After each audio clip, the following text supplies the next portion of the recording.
မင်္ဂလာပါဆန်တပည့်ရဲ့ပထမဆုံးအနာသတွေအကြောင်းမိကုံးကိုပြောကြရအောင်ပြီးရင်ဖိချပြီးရေခဲမုံကိုဆန်တပည့်ပေါ်လင်းပါပြီးရင်ကျက်ဦးနဲ့ပန်ကိုနဲ့အုပ်ပါပြီးရင်စီပူထဲကြော်ပြီးစားပြီးသုံးဆောင်လိုက်ပါကြော်ထားသောရေခဲမုံသုံးတစ်တစ်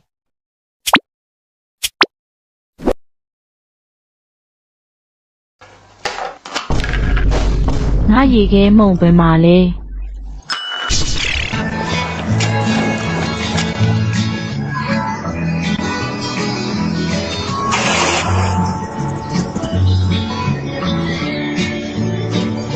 အရင်ဆုံးဆန်တပည့်ရဲ့အနာတွေကိုဖြတ်ပြီးဖိချကရေခဲမုံကိုဆန်တပည့်ပေါ်လင်းပြီးကျက်ဦးနဲ့ပါကိုနဲ့အုပ်ပါပြီးရင်စီပူထဲကြော်ပြီးစားလိုက်ပါ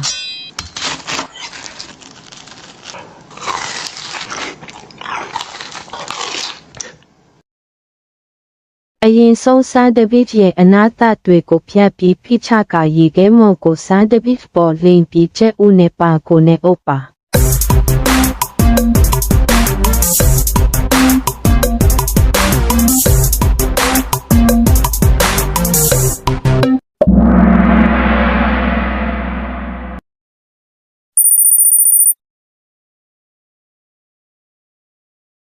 ပြီးရင်စီပူပူနဲ့ကြော်ပြီးစားသုံးလို့ရပါတယ်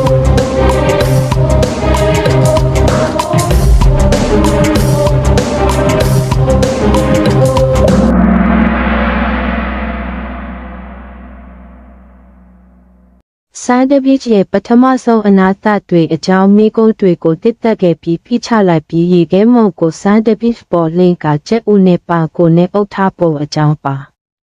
ပြီးရင်စီပူပူနဲ့ကြော်ပြီးစားပြီးပျော်ရွှင်စွာစားသုံးလိုက်ပါ